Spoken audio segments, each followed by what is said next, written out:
신약성경 6페이지쯤 되겠네요. 다 같이 두 번 연이어서 함께 읽도록 하겠습니다. 시작. 내가 율법이나 선지자를 폐하러 온 줄로 생각하지 말라. 폐하러 온 것이 아니요 완전하게 하려 함이라. 내가 율법이나 선지자를 폐하러 온 줄로 생각하지 말라. 폐하러 온 것이 아니요 온전하게 하려 함이라. 아멘.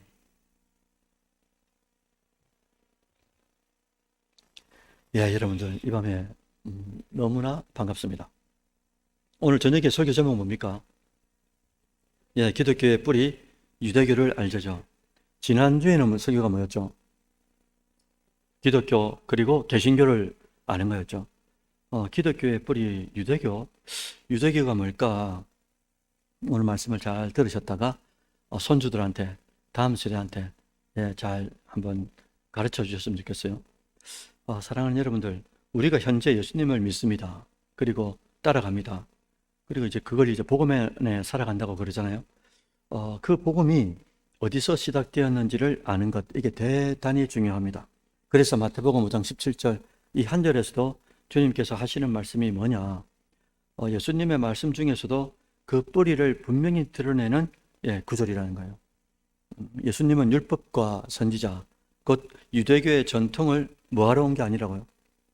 폐하러 온 게 아니다라고 단정적으로 말씀해 주셨어요. 그것을 뭐하러 오셨다고 하셨습니까? 완성하러 오셨다라고 말씀해 주셨다는 거예요.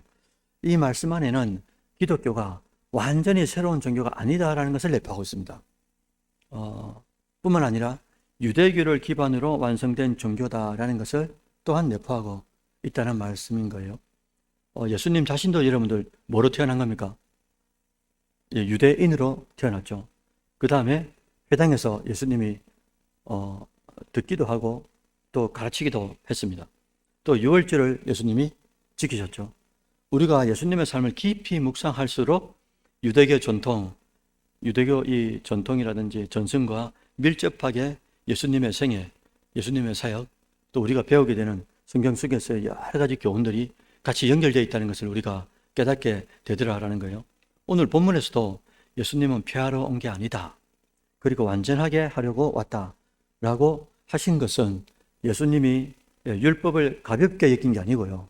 율법을 가볍게 여긴 게 아니고 오히려 그 본질, 율법에 있는 그 속에 있는 본질을 잘 드러내어서 율법을 겉으로만 지키는 게 중요한 게 아니고 마음과 의도, 이 심중을 다하여서 하나님의 뜻을 담고 생활해야 된다. 이걸 이제 가르치고 싶으셨다는 거예요. 그래서 우리가 잘 알고 있지 않습니까? 뭐랍니까? 살인하지 말라고 하셨죠. 근데 예수님 오셔가지고 뭘 하십니까? 덧붙입니다. 그러면서 완성시키는 거예요. 살인하지 말라를 뭐로 덧붙입니까? 형제를 미워하는 것도 살인이다라고 플러스를 딱 시킵니다. 그리고 율법과 복음을 완성시킵니다. 또 하나 더 있죠. 가늠하지 말라 해놓고 또 뭘 합니까? 여자를 보고 뭐래요? 마음으로 음욕을 품은 것, 이것도 가늠이다. 그러니까 행위로만 현장에서 잡힌 것, 구약에서는 그게 죄가 됐기 때문에 현장에 행동하는 그 죄뿐만 아니라 신약으로 넘어오셔가지고 예수님이 완성을 시키는데 뭐라고요? 마음으로. 아무도 보지 않는 이 은밀한 세계, 마음으로만 죄를 지어도 이것은 구약 때 율법을 똑같이 죄를 짓는 것과 같다. 라고 말씀해 주셨어요. 이처럼 예수님은 율법의 외형을 넘었어요. 겉으로 보이는 것을 넘어가지고 그 안에 있는 하나님의 본질, 하나님의 사랑, 그리고 또 이웃 사랑에 대한 이 정신을 완전히 드러내고 싶었다는 거죠. 그러면서 율법을 완성시켜 주셨다라는 겁니다. 그래서 우리는 뿌리를 아는 신앙, 다른 말로 하면 뿌리가 있는 신앙, 이게 대단히 중요하다는 거죠. 그래서 저도 어릴 때 그 어른들이 뭐랍니까? 저놈은 뭐가 없는 놈이라고요? 근본이 없는 놈이다. 여러분, 그 어른들이 그런 말 할 정도면 이게 대단히 좀 센 욕이잖아요. 센 욕. 저거는 근본도 없고 뿌리도 없고 저런 놈이 어디 있냐면서. 여러분, 이거 보통 욕이 아니잖아요. 마찬가지 아니겠습니까? 그런 의미에서 기독교는 유대교를 무시하거나 폐기하는 게 아니고 오히려 그 전통과 전승에서 쭉 자라나서 그리고 기독교가 완성되는, 왜? 예수님이 유대교인이었고 유대민족이었고 그 계보를 따라 쭉 내려오신 것 아닙니까? 만약에 기독교가 하늘에서 뚝 떨어지는 기독교 같으면요, 그 이야기 할 필요 없습니다. 유대인이 어떻고 유대교가 어떻고 그런 말 할 필요도 없어요. 유대민족도 그렇고요. 근데 몇 천 년 전부터 계속 아브라함을 통하여서 계속 이렇게 물줄기가 내려오더라라는 거죠. 왜? 결국은 예수 그리스도를 드러내고 예수님이 율법을 완성시키실 건데 그 완성이 어떻게 완성되느냐, 이것들을 이제 뿌리를 통하여 나타내고 싶었다는 거죠. 자, 그러면 이 시간 유대교로 짧은 여행을 한번 떠나보죠. 먼저 살펴볼 것이 여러분 유다라는 거죠. 유다. 그죠? 그 다음에 유대민족, 그 다음에 유대교, 그 다음에 유대인. 자, 여러분 구분 한번 해보십시오. 마음속으로요. 유다는 여러분 무슨 말입니까? 유다라는 단어 자체가.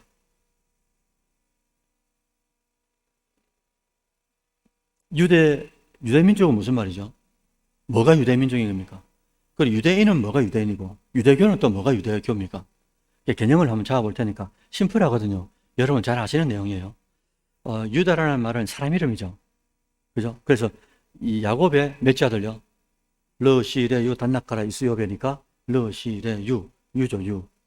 그죠? 그러니까 네 번째 아들 이름입니다. 그런데 여러분들, 이 네 번째 아들 이름이 사람 이름이 무슨 이름이 됩니까, 나중에? 맞아요. 금방 말씀 잘하신 지역 이름이 됩니다. 그 유대 지역이라 하잖아요.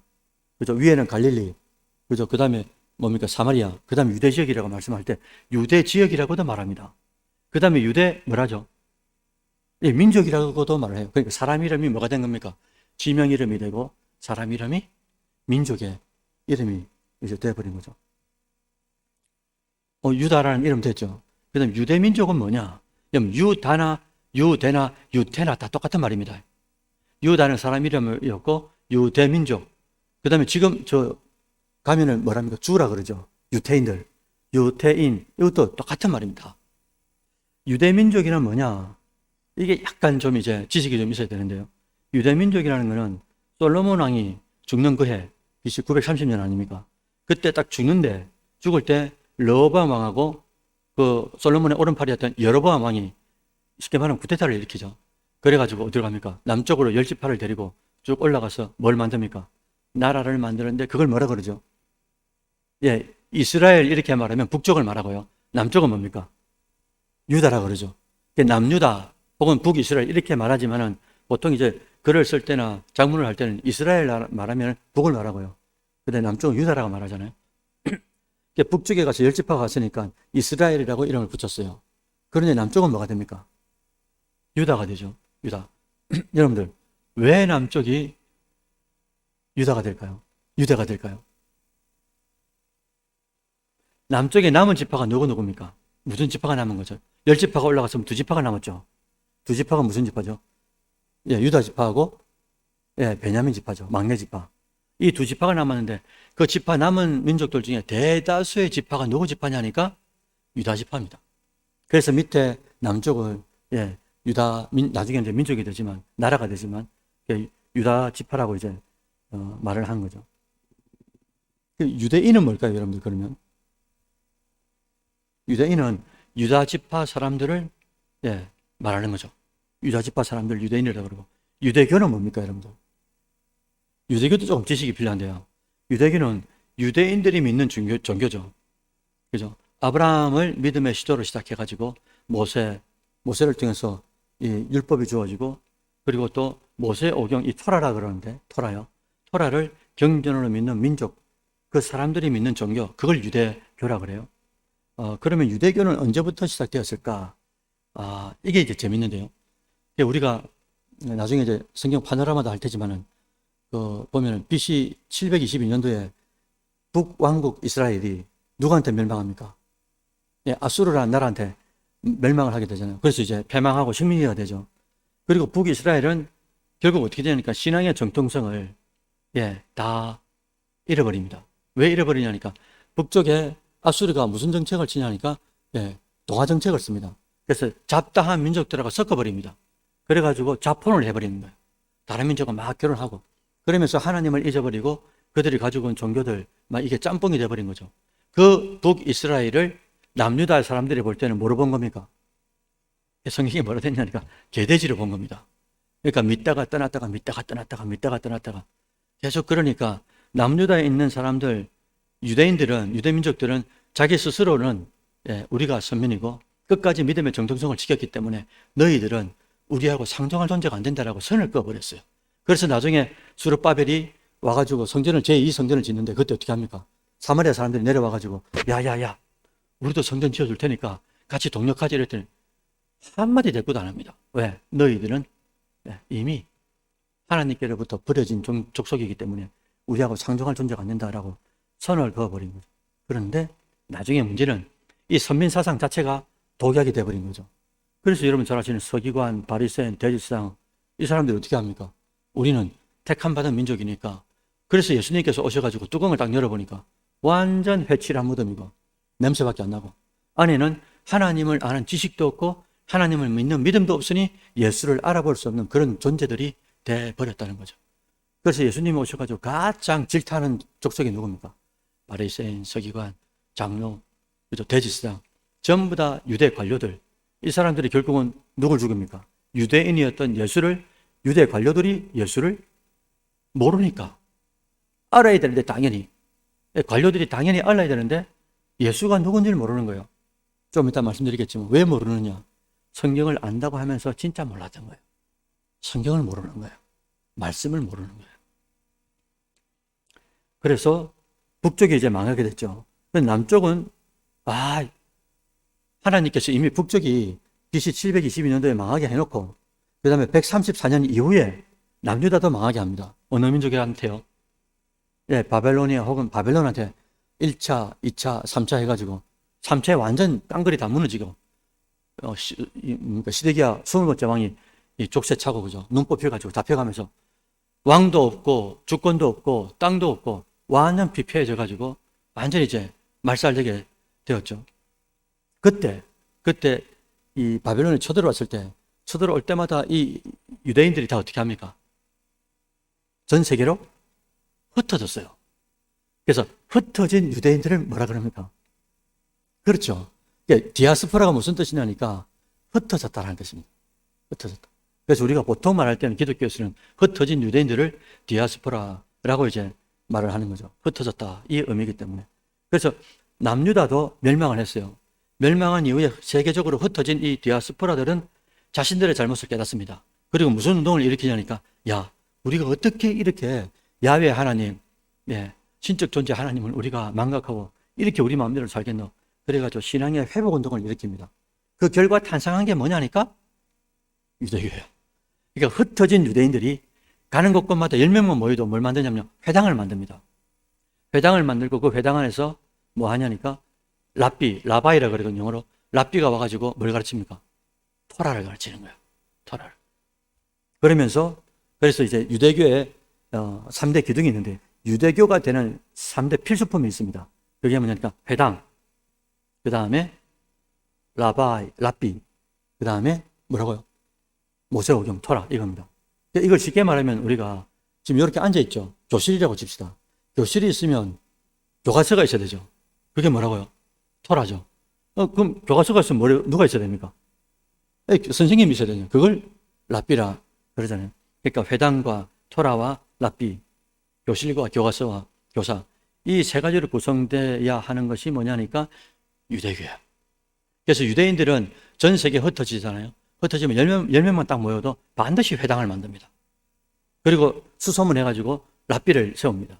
랍비를 세워가지고 뭐 하냐니까 말씀을 가르치고 그 현장에서 질문하면 그죠? 그 질문에 대해서 현장에 맞게끔 그 현실에 맞게끔 이 말씀을 풀어주는 거예요. 이게 여러분 엄청나게 중요한데 여러분 구약 때 말입니다. 구약 때 여러분 말씀 듣고 선지자들이 말씀을 전할 때 하나님의 말씀을 듣죠. 일방적으로 선포합니다. 구약 때는 그리고 하나님 만날 때 제사 지내죠. 뭐 제사 지내는데 잠깐만 와봐라. 그래 나 아이고 얼마나 슬펐노. 없습니다. 그냥 제사 지내면 끝이고요. 그 다음에 어떻게 합니까? 일방적으로 선포였어요. 근데 지금 설교하는 패턴 있죠. 우리가 이렇게 회중에 앉아있고 제가 말씀을 전하고 나중에 우리가 아카데미 할 때는 또 뭐 권사님, 집사님들 질문할 거 아닙니까? 질문 듣고 또 대답을 하고 이게 구약에는 전혀 없었던 패턴이에요. 생각해 보세요. 있었습니까, 그게? 제사 지내고 일방적인 제사고요. 그리고 일방적인 선포인 거예요. 그런데 어떻게 해서 지금 이런 패턴들이 지금 성찬식이라든지 이런 예배 예식들이 언제 생겼느냐? 그러니까 신구약 중간시대 때 다시 말씀드리면 바벨론을 초대로 와가지고 유대인들이 흩어지죠. 그거 이제 중간시대 아닙니까? 신구약 중간시대. 그때에 예, 모든 이 지금 우리가 가지고 있는 이런 패턴들, 성찬식이라든지 주일학교라든지 그다음 뭐 이렇게 말씀을 듣고 회당에서 가르치는 이 패턴들이 그때 유대교에서 이미 다 생겨버린 거예요. 유대교에서. 그래서 오늘날 기독교가 유대교로부터 물려받은 유산이 무엇입니까? 라고 누군가가 물으면 우리는 대답할 게 있는 거죠. 사실은 유대교로부터 막대한 영향을 기독교가 받은 거예요. 그 유산들이 그대로 우리에게 내려와 있는 지금 이 패턴들이 전부 다 유대교에서 왔다는 겁니다. 그래서 교회의 구조, 예배의 형식, 그 다음에 주일학교의 교육, 여러 분야에서 유대교로부터 전승이 돼 내려온 거죠. 그래서 특히나 오늘날 기독교 예배에서 가장 중요한 비중을 차지하는 게 뭘까요? 예배라고 말할 때 가장 중요한 게 뭡니까? 그렇죠. 그걸 다른 말로 하면 설교라 그러죠. 말씀이고 설교인데 이 설교의 형태도 금방 말씀드린 것처럼 구약의 제사의 형태에서 지금의 설교 형태로 변화되게 한 계기가 바로 유대교고 유대교 안에 라바이들이 어떻게 하냐니까 말씀을 그 시대에 맞게끔 문제가 오면 그 문제를 가지고 풀어주고 현장에서 풀어주고 이렇게 하면서 예배의 형태가 설교 형태가 이제 구축이 됐다는 거죠. 말씀드린 것처럼 성찬도 여러분 구약 때 성찬이 있었습니까? 없습니다. 구약에 성찬이 어디 있습니까? 떡 떼고 나눠주고 이게 어디 있습니까? 구약에. 그런데 예수님이 오셔가지고 그죠? 유대교의 전승을 따라서 어떻게 합니까? 떡 한 덩어리를 가지고 어떻게 하죠? 그죠? 마지막 밤에 최후의 만찬 때 어떻게 합니까? 이거는 내 몸이다. 그리고 내 살이다. 그러면서 하나의 덩어리를 가지고 어떻게 합니까? 떼서 하나라는 것을 증명시켜 주시는 거죠. 그죠? 우리는 하나라는 거죠. 이게 전부 다 유대교에서 왔다라는 거예요. 다만 대단히 중요한데요. 대학원에서 문제가 나옵니다. 교수님들이 문제를 딱 내는데 유대교의 성찬 예식과 기독교의 성찬 예식의 차이점을 논하라 이래놓고 쫙 논해야 됩니다. 뭐라 하면 될까요? 금방 제가 질문했죠. 유대교의 성찬 예식의 의미하고 기독교의 성찬 예식의 의미가 완전 다릅니다. 다를 수밖에 없습니다. 왜 그러냐면요. 기독교하고 유대교의 결정적 차이가 여기에 들어가 있거든요. 교수님들이 이 질문을 했단 말은 그 결정적 차이를 이 안에 답안지 안에 넣어야 되는 거예요. 안 넣으면 점수가 없습니다. 자, 결정적 차이가 뭘까요, 그러면? 그렇죠. 그러니까 예수님을 뭐로 보느냐 이거예요.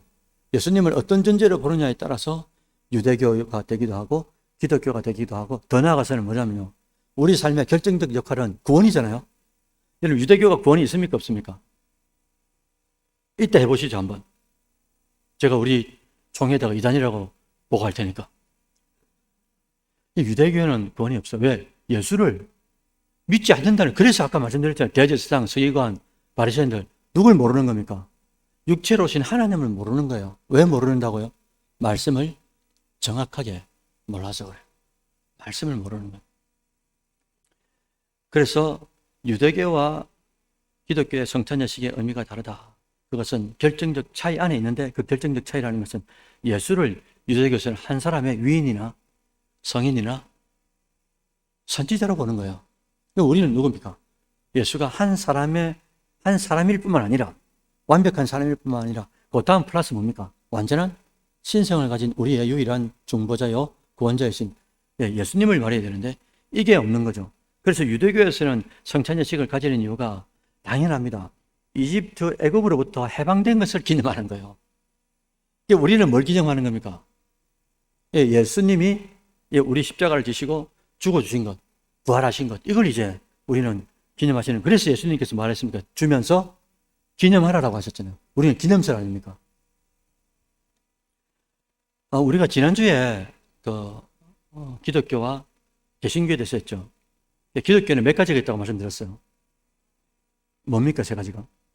선주교하고 그 다음에 동방정교회하고 그 다음에 우리가 지금 몸담고 있는 개신교죠.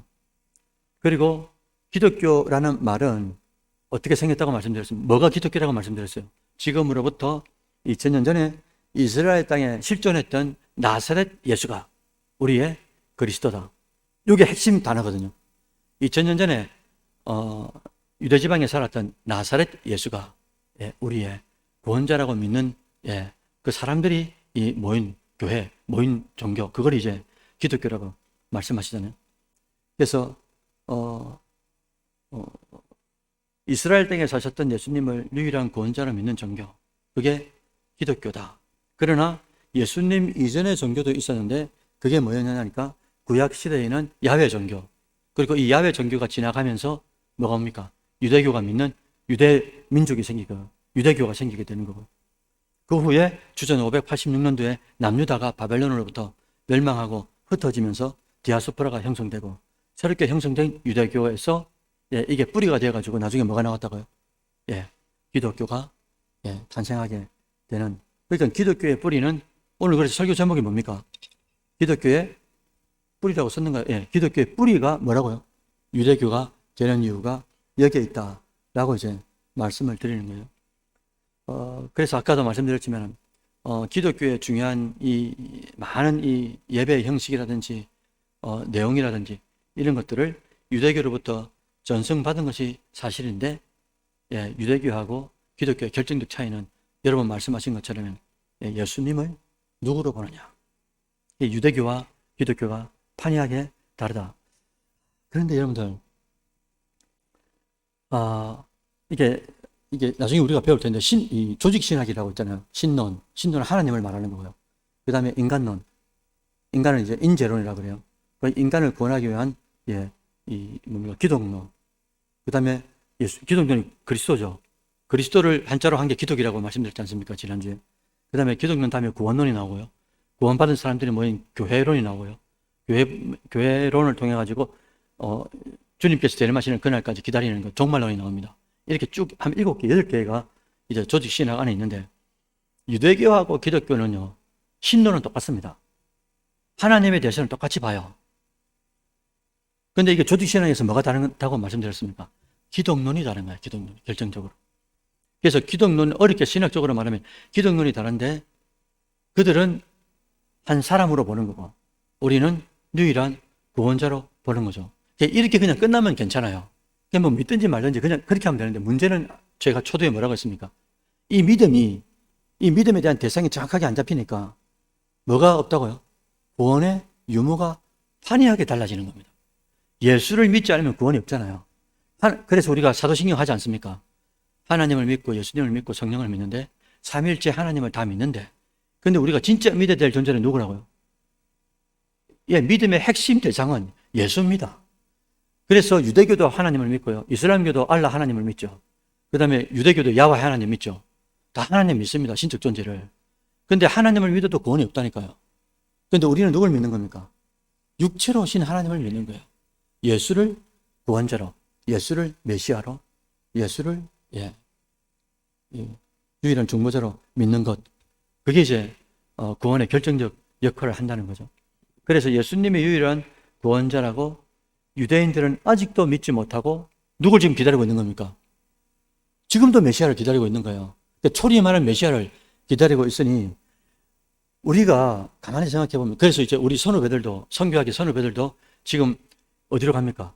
백투더 예루살렘 이래가지고 그쪽으로 많이 가고 있거든요.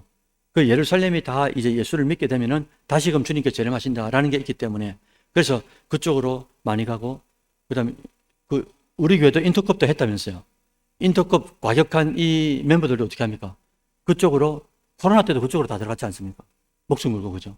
그렇게 하는 이유가 예루살렘의 회복, 이것이 예수님의 재림을 당긴다라는 것들이 있기 때문에, 그래서 이제 그쪽으로 많이 들어가고 있는 거죠. 그래서 우리에게 누군가가 묻잖아요. 당신은 무엇을 믿습니까? 누굴 믿습니까? 이렇게 물으면 독특합니다. 좀 아는 친구들은 고등부 때 청소년부를 섬기는데, 이 아는 놈들이 뭐라니까, 저는 대한 예수교 장로교를 믿습니다. 이렇게 대답하는 놈이 있었어요. 기특한 거죠, 그죠? 대한 예수교 장로교. 니는 이 어디 교파인데? 이런 물으면 우리 교회는 합동입니다. 뭐 이렇게 대답하는 친구도 있었습니다. 우리 교회는 또 분열이었잖아요. 우리 교회가 초기에는. 그렇게 이제 교단이 어딘지도 그걸 교단을 믿는다고 하는 친구도 있었어요.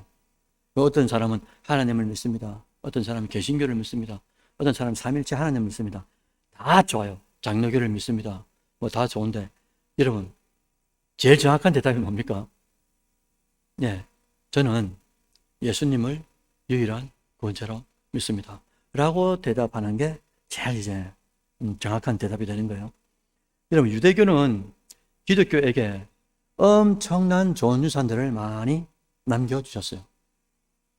결국 이 유대교인들은, 지금도 유대교인들은 자신들은 문제가 뭐냐니까 구원이 없다는 거예요. 우리에게 위대한 유산을 남겨주셨는데, 유대교가 말입니다.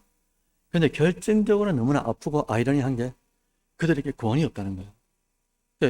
제가 초대에도 말씀드렸지 않습니까? 왜 구원이 없냐 이거예요. 그렇게 하나님을 믿는다고 그렇게 달려와 놓고 수백 년 동안, 그리고 중간자 시대에 많은 유산들을 남겨서 기독교가 나오도록 만들어놨는데 이게 왜 그렇게 되냐 이거예요.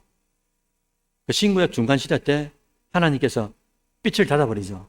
왜 그렇습니까?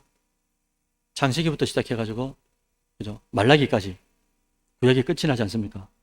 말라기라는 말이 말라크라고 그래가지고 나의 천사라는 뜻이거든요.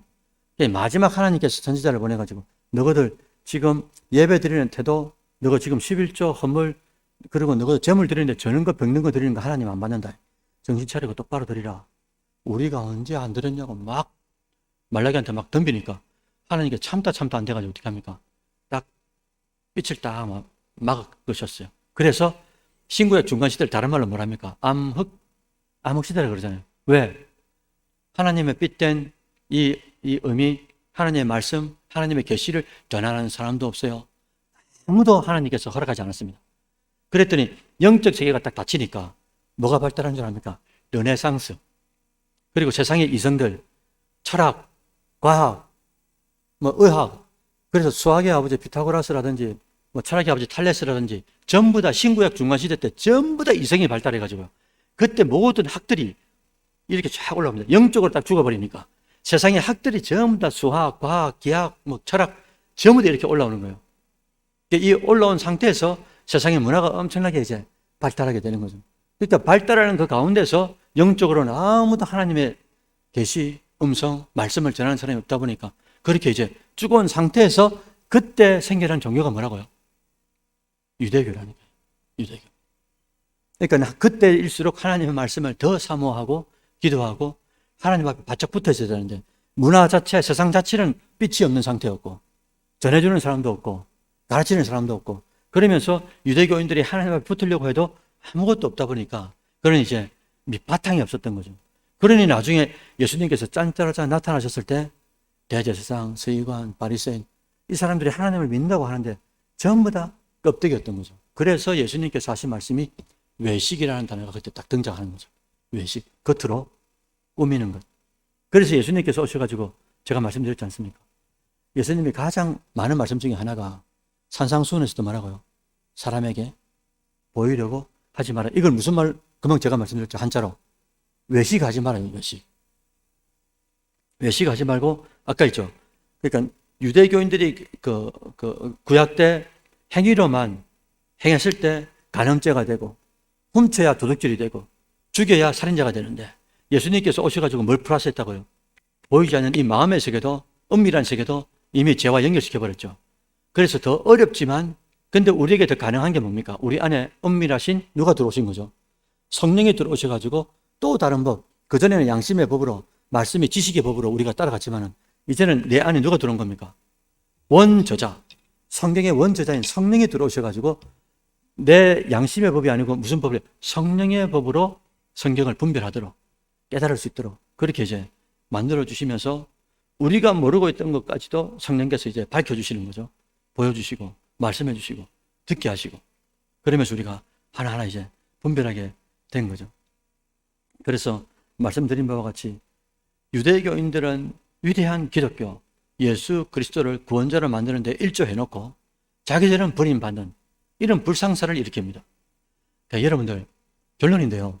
우리가 지금 믿는 종교 있지 않습니까? 천주교도 있고 기독교 안에는 불교도 있고요. 수많은 종교가 있습니다. 그리고 장로교 안에도 200개의 교파가 있습니다. 장로교 안에만. 여러분들 아는 교신, 합신, 또 뭐 있죠? 합동, 통합, 또 지금 저기 칼빈 대학교도 있고요. 칼빈도 있고, 또 요즘에 가장 많이 뜨고 있는 백석이라고 들어보셨어요? 백석도 있죠. 그 백석 안에만 해도, 우리 합동 안에만 해도 수십 개, 수백 개가 있습니다. 또 그 안에. 그러니까 얼마나 많은 게 있는지 몰라요. 아까. 그럼에도 불구하고 단 하나가 있죠. 우리는 예수를, 그리스도, 예수를 메시아, 예수를 유일한 구원자로 믿는다. 이게 우리 안에 프레임으로 싹 들어와 있기 때문에 조금 해석적인 부분들이 달라도 이거 하나 때문에 다 모이고, 네, 함께 집회하고 이렇게 하는 이유가 된다는 거예요. 그래서 우리가 지금 이렇게 몸담고 있고 믿고 있고, 이게 여러분 하나님의 교회가 아니고요. 하나님의 교회가 아니고, 제 이제 목양실에 저쪽으로 보니까 원불교라고 있더라고요. 목양실 저쪽으로 보니까 원불교가 이렇게 있더라고요. 그런 종교가 아니고, 거기다가 기독교 안에서도 우리가 가톨릭도 아니고요. 정교회도 아니고, 우리가 믿는 개신교, 그 안에서도 진짜 정통적인 신앙을 가질 수 있다는 게, 여러분 그런 생각 해보셨습니까?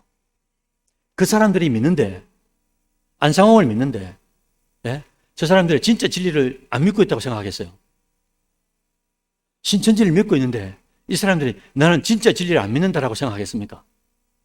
다 그들도 다 뭐라고 믿겠어요? 나도 구원받는 진리를 믿는다고 생각합니다. 근데 그게 진짜냐 이거예요. 진짜가 아니란 말이잖아요. 왜? 진짜가 아니기 때문에. 진짜는 여기 있는데 진짜가 아닌 걸 믿고 있으면서 진짜라고 믿으니, 진짜를 알고 있는 우리는 가짜를 믿고 있는 그들을 볼 때 얼마나 긍휼이 큽니까? 여러분들이 믿고 있고 교회를 다니고 있고, 이게 정통성을 가진 교회를 다니고 있고, 예, 잘하지는 못하지만 복음의 말씀을 듣는다는 게 이게 얼마나 행복한 일인지 모른다니까. 이게 아멘 안 하셔도 돼. 저도 이제 말씀을 쭉 며칠 동안 준비하면서, 내가 지금 몸담고 있는, 이 믿고 있는 이 개신교 안에 또 선교중앙교회라는 이 30년 전부터 원로 목사님 비롯해서 쭉 우리가 무엇을 믿고 왔고, 우리 교회가 지행차고 있었지만 그럼에도 불구하고 우리가 믿고 있는 이게 진짜라는 게 얼마나 이게 감사한 건지 모른다니까요. 여러분 믿는다고 하면서 똑바로 믿는 사람들이 얼마나 되겠습니까? 전 세계 기독교인이라고 하면서도 가톨릭 교인들도 많고요. 또 가톨릭 안에도 이단들도 있고, 우리 개신교 안에도 이단들도 있고요. 그 전부 다 깡거리 다 해가지고 한 무게 중심을 한번 달아보십시오. 정통성을 가지고 믿는 사람들이 과연 얼마나 될까 이 말입니다. 우리가 그렇게 택함 받았다는 자체가 너무나 은혜고, 은혜 받은 자로서 우리가 해야 될 분량들이 있는데, 믿지 않는 유대교인들, 오늘 본문에 말하고 있는 유대교인들, 우리에게 너무나 좋은 전성들을 다 내려놔 놓고 그들은 버림받고, 이게 얼마나 불쌍한 일입니까? 이번 주일날 오후 예배 때 저랑 같이 청년부에서 이제 같이 임원으로 섬기고, 그러다가 만나가지고 결혼을 하고 두 쌍이 오셨어요.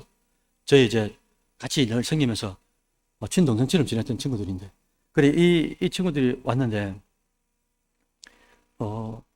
이 친구들도 신앙생활 하면서 그런 말씀을 하는 거예요. 우리 청년부에서 같이 있었지 않습니까? 지금은 이제 신혼부부회로 들어가가지고 거기서 지금 온천제일교회에서 섬기고 있는데, 그냥 그들도 하는 말이 뭐냐니까, 이런 교육들을 우리가 받아가면서 내가 지금 믿고 있는 이 신앙이 얼마나 감사한지 모르겠다는 걸, 그런 생각을 안 해보다가 이런 이제 말씀들을 들으면서, 야, 진짜 행복한 일이구나. 이 행복이 우리의 신앙에 어떤 역할을 하느냐라고 물었더니 더 주님 앞에 가까이 가고 싶은 마음들이 너무 이렇게 생기더래요, 그죠? 저 사람들은 안상홍이라든지 몰몬교라든지 수많은 종교가 있는데 그 사람들도 그렇게 열심히 하고요. 저도 이제 신천지에 있었지 않습니까? 그렇죠. 반응 잘하셨어요. 제가 이제 그 학부 때 제가 이제 선교학을 했죠. 선교학의 목적은 뭐냐니까 침투해서 이단에 침투해가지고 배우는 겁니다. 배워가지고 와가지고 이제 프레젠테이션을 하는 거거든요. 그때 제가 맡은 게 뭐였습니까? 신천지였습니다. 집이 그때 장현동이었으니까 장현동에 있으면서 온천장에 그 복음방이라고 들어보셨죠, 여러분들? 이렇게 신천지 가르치는 데가 있습니다. 저를 담당했던 분이 누구냐니까 한 60쯤 되신 아주머니인데, 이분이 저한테 어떻게 가르치냐면요, 저 화이트보드 있죠? 화이트보드 저거보다 2배 정도 더 큽니다. 이게 이렇게 큰데 거기를 딱 잡아놓고요. 이거 아무것도 없어요. 저는 원고 설교를 하지만 이분들은 아무것도 없습니다. 평신도인데 아무것도 없어요. 이걸 딱 잡아놓고 3시간 동안 저를 앉혀놓고요. 쭉 씁니다. 왜 그렇게 됐을까요? 그분들이 일주일에 그분들은 그들의 교리를 얼마나 배우는지 모릅니다. 이단들이. 여러분들은 설교 시간 10분만 조금 길어져도 인상 쓰고 진짜 놀랐습니다. 그때 내가 엄청난 도전을 받았습니다. 이 화이트보드 이렇게 큰데도요 3시간 동안 아무것도 없이 자기 교리들을 그대로 이렇게 다 쓰더라고요. 그 정도로 해야 일반 기독교인들 만났을 때 자기들이 어떻게 하겠습니까? 자기들의 교리를 술술 풀어내는 거예요. 우리는 그에 비하면 진짜 공부를 안 하는 겁니다. 진짜. 이단들은 그렇게 죽을 똥 살 똥 공부를 하는데 우리는 그에 비하면 아무것도 아닌 거예요. 그러니 이단들은 그렇게 공부를 하고 그리고 어떻게 기존의 정통 교회들이 어떻게 말을 하고 그에 대해서 어떻게 대처할 거니까 전부 다 단계적으로 다 배웁니다. 제가 배웠어요. 그 자리에서. 그리고 마지막에 나올 때는 저기 선생님 저 이제 갈랍니다. 이랬더니 여태까지 준 테이프 있죠. 듣지도 않았지만 테이프하고 그 다음에 여태까지 준 거 엄청난 욕을 하면서 저한테 엄청난 욕하고 막 그러면서 그래서 마지막 온천장 거기에 이제 제가 보따리를 다 갖다 놓고 그동안 참 감사했다고 제가 학교에 들어가서 주신 그거를 그대로 발표하겠다고 그렇게 이제 교수님도 오시고 다 프레젠테이션 하거든요. 진짜 놀랐습니다. 진짜 3개월인가 6개월 정도 있었는데 너무 열심히 해요. 그리고 6개월 지나야 자기들 예배 안에 들어갈 수 있다 아닙니까? 이렇게 지금 예배 아무나 못 들어갑니다. 초신자들 신천지에서는. 그러니까 이 과정을 통과해야 그 예배 안에 들어가가지고 말씀을 들을 수 있도록 말씀을 들을 수 있는 기간 동안에 세뇌를 시켜봅니다. 세뇌를. 그리고 기독교에서 개신교에서 잘 애매하게 잘 대답을 잘 못하는 그런 부분들을 딱 모아놨어요. 모아놓고 그것들만 또 집중적으로 자기들 교리에 맞게끔 전부 다 이제 인위적으로 해석을 다 하고 말이죠. 우리는 정통성을 가졌다. 그리고 유대교에서 주신 전성들을 가졌고 진짜 구원을 받은 진짜 종교, 진짜 믿음, 진짜 구원받은 자들인데 이게 이제 우리에게 일상생활에 얼마나 도움이 되냐 이거예요. 그래서 아까 말씀드렸던 이 젊은 부부들도 청년으로 있다가 젊은 부부들도 함께 있으면서 생각하는 게 야, 진짜 하나님을 더 잘 알아야 되겠구나. 바리새인, 서기관, 장로 이분들도 다 어떻게 했습니까? 자기들은 하나님을 안다고 생각했어요. 근데 주님 오셔가지고 다 걷어내봅니다. 왜? 아는 게 아닌 거거든요. 아닌 게 아니었어요. 그러니 우리들도 지금 정통성을 가지고 있다. 이게 선미사상에만 빠지지 말고 계속적으로 하나님을 알아가는 것. 그러면서 모르는 것들을 깨닫고 노트해놓고 그러면서 점점 어제와 다른 믿음으로 나아가도록 성숙해 가도록 그렇게 만드는 게 우리 이제 역할이다라는 거예요. 사랑하는 이 밤에 본청 여러분들, 오늘 본문이 마태복음 5장 17절이었습니다. 우리가 신앙의 뿌리를 이해하고 이 뿌리 위에 바로 서야 한다는 오늘 본문에 주님께서도 교훈을 주시는 거죠. 그래서 예수님은 믿음의 완성이시지만은 완성된 이 믿음을 뿌리를 외면하지 않고 유대교를 버리지 않고 율법을 버리지 않고요. 이 율법 바탕으로 주님께서 이제 기독교라는 것을 만들어 완성시켜 오셨다는 거죠. 그래서 우리도 3일 밤에 오신 여러분들도 올 한 해 이제 곧 시작될 이 양육이라든지 이런 말씀이 있지 않습니까? 그리고 특히나 양육 파트에는 3가지가 있거든요. 성경과 교리와 영성입니다. 마지막은 영성이거든요. 그래서 말씀과 성경과 교리와 이 영성을 진짜 잘 배우셔가지고 뿌리를 깊이 내리시고요. 그리고 어떤 바람에도 요동치 않도록. 여러분 신천지에 가보니까 누가 제일 많이 있는 줄 압니까? 개신교인들이 제일 많습니다. 개신교인들 중에서도 누가 제일 많은 줄 압니까? 중직자들입니다. 놀랍니다 진짜. 교회 안에 신천지인들은 딱 교회 가서 침투를 하죠. 그럼 딱 뭘부터 보냐니까 이 예배 드리는 태도부터 봅니다.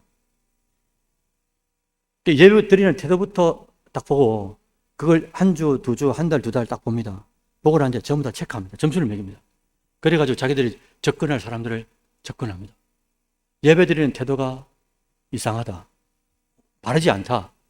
그럼 그 100% 타겟입니다. 그분들은. 왜 그렇겠습니까, 여러분? 예배를 받는데 예배를 똑바로 안 드리잖아요. 그럼 뭐라고 생각하십니까, 이단들이? 네. 저분은 바리새인들이 될 농후한 역할을 가지고 있다 이거예요. 그리고 목사님하고 이렇게 대면할 때 표정이 좀 이상하거나 그런 분들 있지 않습니까? 전부 다 점수 매기 봅니다. 그래가지고 이걸 나중에 종합해가지고 자기들이 누구를 접근할 건지, 그리고 교회 한 두 달, 세 달 다니다가 요람을 하나 달라 하거든요. 교회 요람 달라 해가지고 다 체크합니다. 전부 다. 요즘은 그래도 이제 그걸 정보 개인 뭐랍니까? 개인 정보 때문에 요람 잘 안 만들잖아요. 그 안 만들고 또 몇 년에 한 번씩 만드는 교회도 있고 그렇던데, 어쨌든 우리도 좀 뭐랄까, 유대교인들이 너무나 불쌍하고 긍휼하지만은 또 신천지나 또 이 이단들도 보면서 우리가 배울 건 배워야 되지 않겠습니까? 그런 열정들이 있잖아요. 일주일에 그들은 얼마나 공부하는지 모릅니다. 그리고 나중에 자기들 한 명씩 다 나오라 해가지고 다 이게 필기하거든요. 앞에서 해보라고 그럽니다. 다 선생님들이. 선생들이 있으니까 쭉 해보라 그럽니다. 3시간 동안. 딱 나와가지고 계속 연습하고 하다 보니까 누가 저쪽에서 찌르고 이쪽에서 저쪽에 각도가 달라도 툭툭 튀어나오는 게 자기들의 교리란 말이죠. 우리도 조직 신앙 이거 해봐야 얼마 많이 안 된단 말입니다. 듣고 또 들었고, 여러분들 평생 신앙생활을 했기 때문에 이게 기본적으로 다 알고 있는 거예요.